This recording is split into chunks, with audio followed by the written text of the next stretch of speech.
Tahukah kamu, dari mana kata Katolik berasal?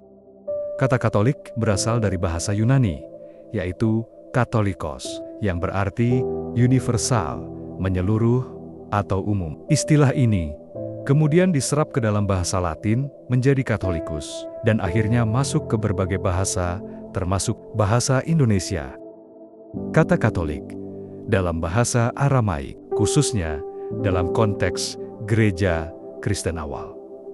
Umat Kristen awal menggunakan istilah tersebut untuk menggambarkan gereja secara keseluruhan, bukan sebagai denominasi tertentu. Dalam bahasa Aramaik, bahasa yang digunakan oleh Yesus dan para pengikutnya, konsep universal atau keseluruhan kemungkinan besar akan disampaikan menggunakan frasa atau istilah deskriptif, bukan satu kata yang secara tepat diterjemahkan menjadi Katolik. Dalam kekristenan, kata Katolik sangat wajib digunakan untuk menggambarkan gereja yang satu, kudus, apostolik, dan universal yang didirikan oleh Yesus Kristus. Istilah ini juga mengacu pada ajaran dan kepercayaan gereja yang benar, yang merangkul semua orang dari berbagai bangsa dan suku. Jadi, jika ada yang mengaku-ngaku Kristen, atau ada yang menggunakan istilah Kristen dari berbagai macam denominasi gereja, maka perlu dan patut dipertanyakan, kekristenan yang kamu ajarkan itu dari mana? Karena jika kita ini adalah sudah pasti orang Kristen, tentunya memiliki ajaran yang Katolik. Ada ungkapan kan, sama-sama menyembah Tuhan Yesus. Tuhan Yesus tidak pernah mengajarkan kekristenan. Yang diajarkan oleh Tuhan Yesus adalah untuk memperoleh keselamatan.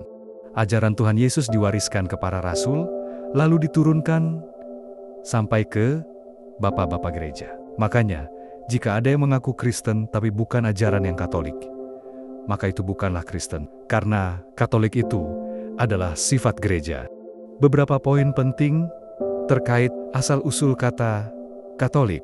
Bahasa Yunani, kata Katholikos merupakan akar dari istilah Katolik, yang berarti universal atau menyeluruh.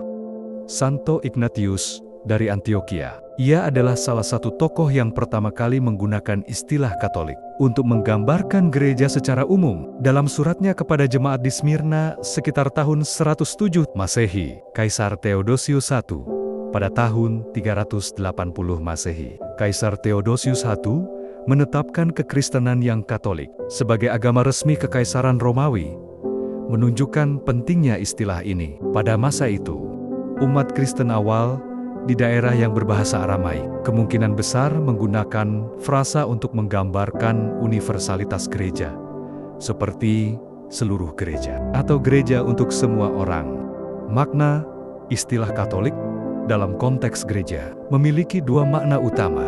Pertama, gereja yang merangkul semua orang tanpa memandang suku atau bangsa. Dan kedua, gereja yang mengajarkan seluruh kebenaran dan bukan hanya sebagian. Lalu kemudian, supaya untuk membedakan antara gereja yang mengajarkan kebenaran dengan gereja asal-asalan, digunakanlah kata ortodoks dalam arti ajaran yang lurus untuk membedakan dengan ajaran yang bengkok. Video ini bukan membicarakan tentang aliran kekristenan atau model gereja, karena sesungguhnya kekristenan itu hanya satu, tanpa denominasi, tanpa dogma, tanpa doktrin. Terima kasih, dan semoga bermanfaat.